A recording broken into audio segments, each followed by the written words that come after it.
Let's talk to the Europe Minister, James Cleverly. Good morning, Mr. Cleverly. Trevor, good morning.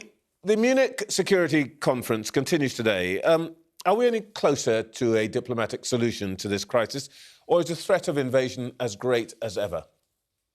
Well, the simple truth is that Russia still has a huge and unprecedented number of troops on the Ukrainian border. Whilst those troops are there, and whilst they have combat enablers, that means the logistics, the medical support, that kind of stuff, that you only really need for a full military conflict. It's not explained away just by an exercise. Whilst those things are there, the threat is real and the attack could come at any time. Now, the Prime Minister made it clear we are still going to pursue diplomatic routes. We still want to avoid a conflict rather than see one roll out. And so that's what we're going to continue doing. We're going to try and make sure that Vladimir Putin understands that an invasion would come at huge cost, both human cost and financial cost to him and the people around him. That may be your hope, Mr. Cleverly, but the President of the United States on Friday told reporters in Washington that as of this moment, I'm convinced he's made the decision. We have reason to believe that. War is coming. Well, unfortunately, none of the things that we had hoped to see, none of the de-escalation. When I was in the United Nations in New York at the tail end of last week, both myself and all the other people speaking called for de-escalation. We haven't seen that. We've seen increased troop numbers. We've seen now more aggressive, more belligerent activity by Russia. We're not seeing the things that we had hoped to see. So unfortunately, at the moment, an attack, an invasion, seems far more likely than unlikely, but we will continue to work to try and avert that. Far more likely than unlikely. You put the chances of invasion higher than 50-50? Well, at the moment, as I say, everything that we see indicates that an invasion is very, very highly likely and very, very imminent. Now, we will continue working. Every day that we can prevent this conflict is a good day at work. So we will continue working to try and avert conflict, to let Russia know, to let Vladimir Putin know that there will be significant consequences from the international community, including from the UK through sanctions. I'm just trying to get clarity, really, on where the government's mind is at. The Foreign Secretary, your boss, Liz Truss, says that Mr. Putin will not stop at the Ukraine, and he will then target the Baltic states. Now, if the Kremlin really does have these expansionist plans, that you believe that, then why not level with us and say that we had better prepare for war? Because in the end, if that's what he's going to do, there's not going to be any way of stopping him other than militarily. Well, we are trying very hard to prevent conflict from happening. What we have seen is incursions from Russia into Crimea, into the Donbass, into Georgia, into other parts of Central Europe. So when the Foreign Secretary says that this is not going to be it, all the history has shown us that there is continued aggression coming out from the Kremlin. We're trying to prevent that. We're trying to stop that. But we also recognise that the Eastern NATO allies are also watching what's going on, and we're seeking to give them reassurance of our strength of unity through NATO. So we're reinforcing our Eastern NATO allies. Now, Ukraine is not part of NATO, and so that's a very different prospect. And what we're looking to do is deter through diplomatic means and the threat of sanctions. But the simple truth is Russia has shown itself to be a very aggressive neighbour, and we need them to stop.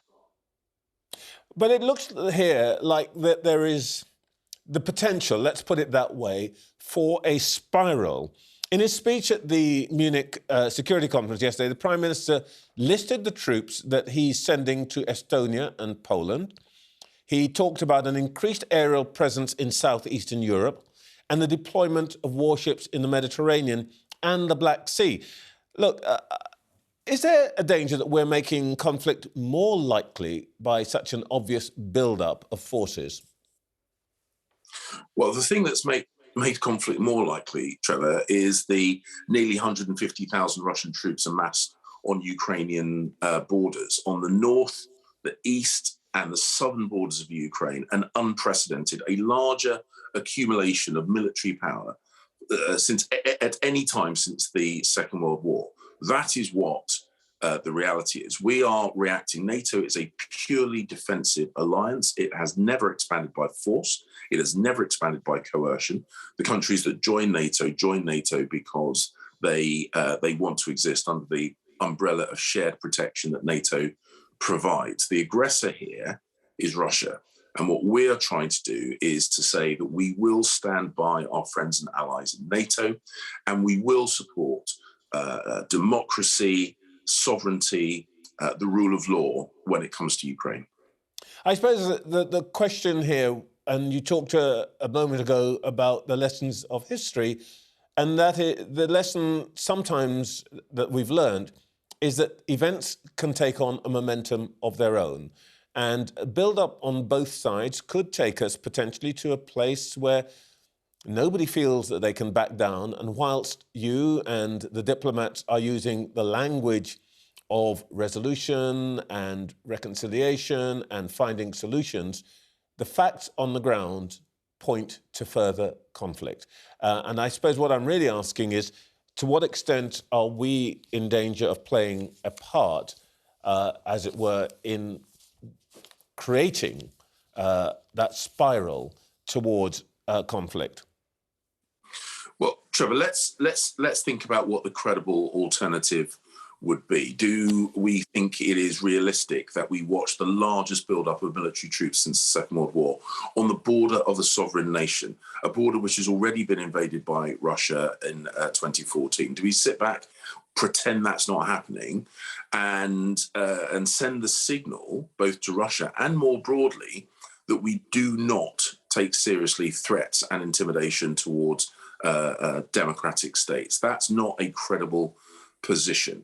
We are working round the clock to try and prevent this conflict, but we're also making it clear that we support our NATO allies, and that's why those troop deployments have happened. But also, we support the sovereignty and democracy and the rule of law when it comes to Ukraine. All right, here is from Russia. Let's cut through this. We have these forces. We are pointing out that they are there. If there is an invasion, how will we or the NATO allies use those forces? What are our military options? Well, we've got to understand there are two things kind of wrapped up in that question. NATO will support itself, will support the member states of NATO.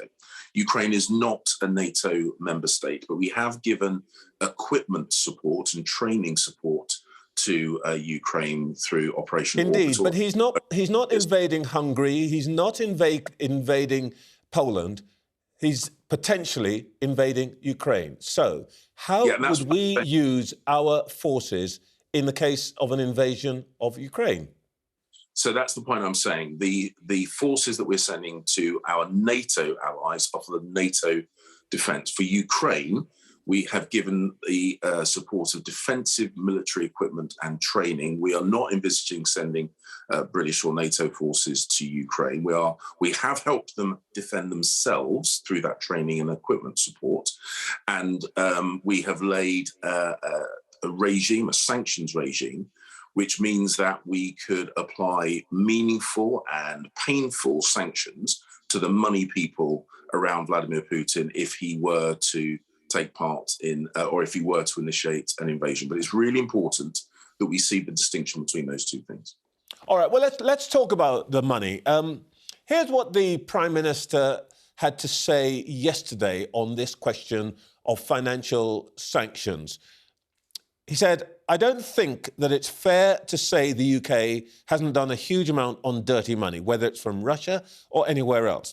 Actually, globally, we've been out in the lead in tackling global corruption, in tracing the sources of ill-gotten gains. We've imposed some very tough sanctions, if you recall, after the Russian annexation of Crimea of Sevastopol in 2014. Now, one of the main instruments that he's talking about there in tackling global corruption is the unexplained wealth order, which requires individuals to reveal the source of their vast sums of money.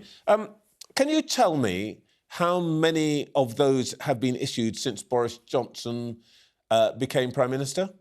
I don't have that figure. I don't have that figure. I do. Thought you would. The answer is zero. Well, you suggested in your question that is the main way. I don't necessarily agree that is the main way. I'm not suggesting it. I'm telling you that's what your colleague said to me when they were sitting here. Liz Truss and another of your cabinet colleagues said that to me in the last 2 weeks. That is the thing that they pinned their hopes on.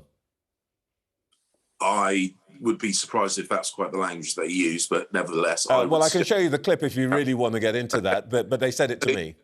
So the point is that we have a range. We have a range of ways of dealing with illicit finance. We are indeed one of the leaders in terms of tackling illicit finance. We take it very, very seriously, and we're working with other financial jurisdictions around the world to make sure that the whole global approach, because it does need to be a global approach to illicit finance, is coordinated and robust.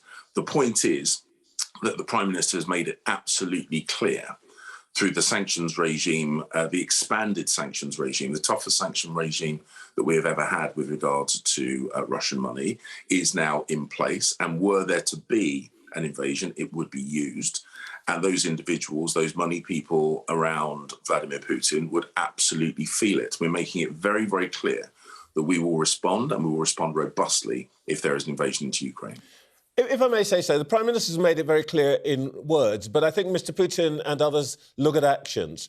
These orders have actually been used 5 times since they came into being, and none of them has been used against Russians.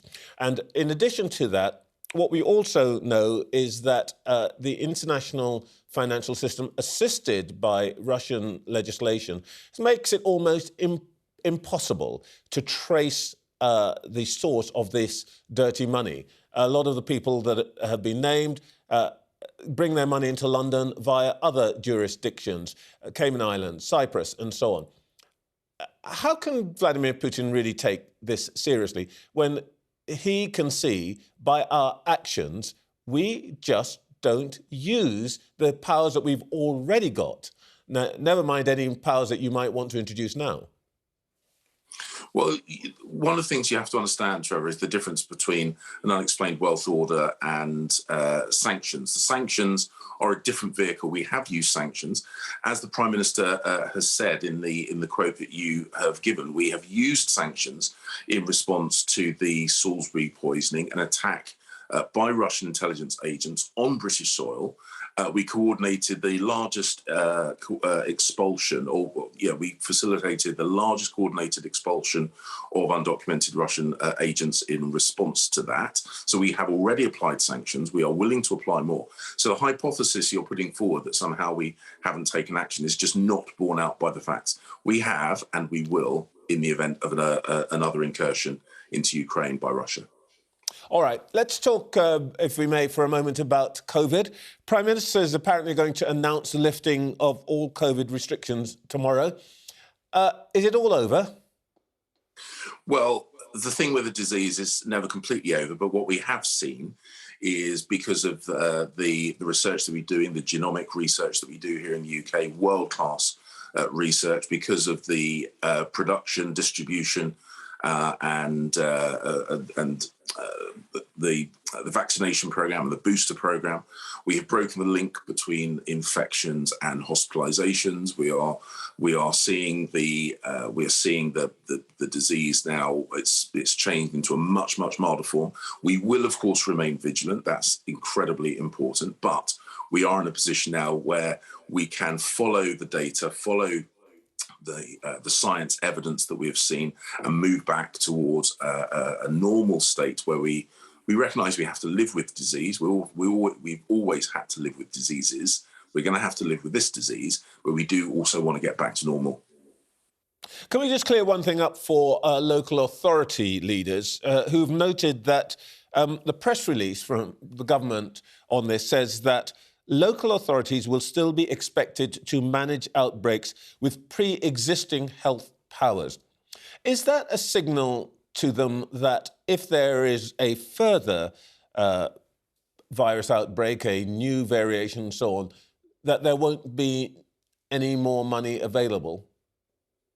No, Trevor, what this is this is a recognition that we've had pre-existing contingency planning for disease outbreaks at local government level. When I was working with the Prime Minister when he was Mayor of London, I chaired the London Resilience Forum, and we had contingency plans for how local authorities would deal with disease outbreaks in their area. What we're saying now is that the era where we're having additional differentiated responses to COVID is going to be over, and we're going to move back to the pre-existing regime where local authorities have plans, and these plans are well circulated, well tested, and pre-existing, and those are what we're expecting local authorities to rely on from this point, well, from when the announcement's made moving forward. And they will have to carry out those plans based on their existing resources. There won't be a new bunch of money from the Treasury. Well, as we've seen with Omicron, COVID is now much more similar to other less less well-known diseases which are in circulation, which local authorities have plans to deal with. And what we're saying is that is the regime that we're going to move towards. All right. You just pointed out that you've been at the Prime Minister's right hand in various ways for many years, from his days in City Hall, so you know him pretty well. Let me ask you a couple of questions about the questionnaire which he's now returned to the Metropolitan Police, outlining his responses to their questions about parties in Downing Street and all of that. If the Prime Minister were issued with a fixed penalty notice, will that be made public?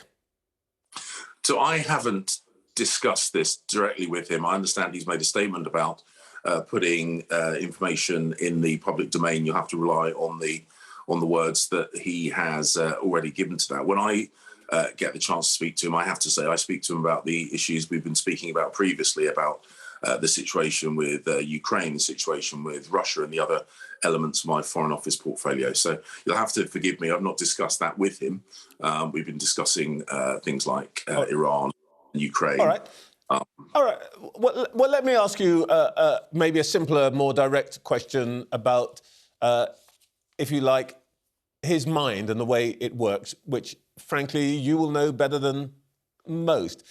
If he were to get a fixed penalty notice and therefore, by implication, in some way has broken the law, will he resign?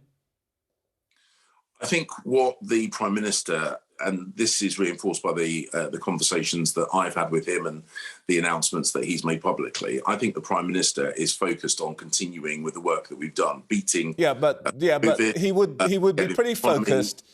He'd be pretty focused on the penalty notice he gets. Will he resign if he gets one? Well, I don't think what the country needs at the moment is a vacuum at the centre of government when we are dealing with our recovery from COVID, the accumulation of Russian troops on the Ukrainian border, making sure that the health service is able to deal with the sad but unfortunate but nevertheless obvious backlog that has been created by COVID. That's what the country needs. That's what I believe the Prime Minister should be doing. Well, I'm taking that as a no, Minister.